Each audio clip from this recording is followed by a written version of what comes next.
So Tarja, the open-ended working group is running here with non-nuclear countries from around the world. Do you think they're making any progress on nuclear disarmament? I think what has been very optimistic at this meeting is that there's maybe not progress, but momentum. There's a will to go forward, and there are a number of different proposals, and people are talking for their proposals. But what is characterized is that there's a will.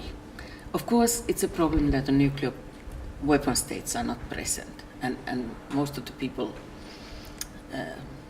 think this is a divisive activity. But I think it's good to have this meeting, and the discussion has been very concrete. So Middle Powers Initiative has put forward a couple of proposals here, and you're the chair of the Middle Powers Initiative.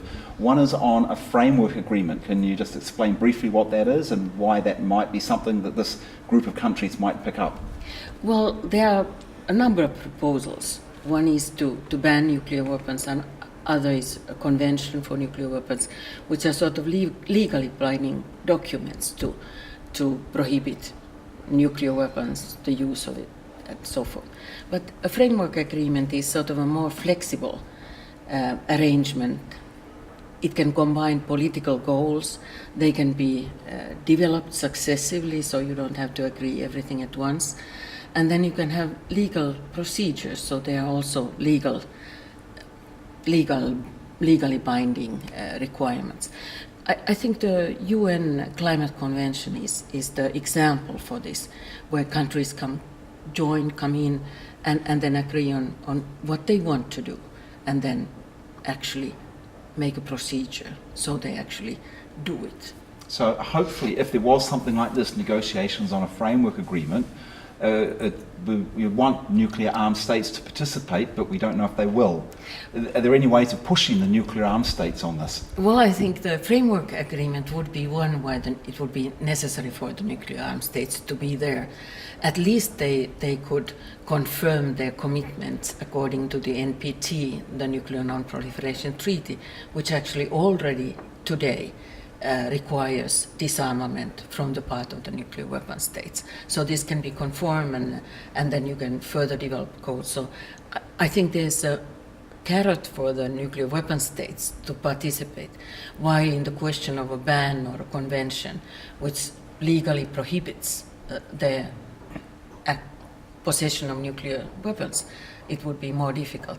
So I'm actually a proponent for dual track approach, that you have to work on the line to prohibit nuclear weapons, either ban or convention, but at the same time, in order to engage, to build bridge to the nuclear weapon states, you have to come up with a framework agreement. And Middle Powers Initiative has put forward a proposal of a series of nuclear disarmament summits, maybe something like the nuclear security summits, which have built cooperation over prevention of nuclear terrorism. There's a proposal of a similar series of summits on nuclear disarmament.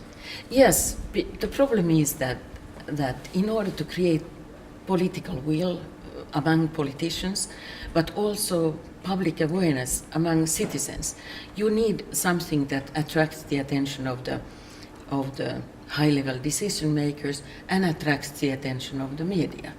And the Nuclear Security Summit has been a very good example. Obama has been leading the process, and the media has been there.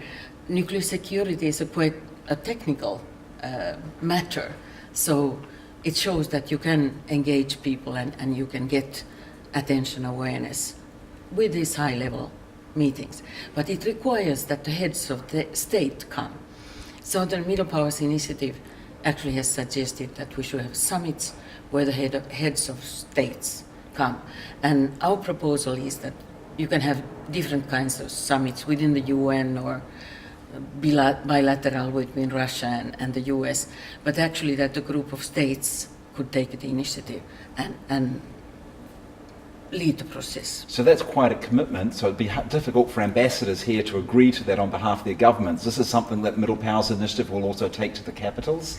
That's right, and it has to be taken up in larger forums than this, hopefully in the context of the UN General Assembly. Thank you very much, Tarja. Thank you.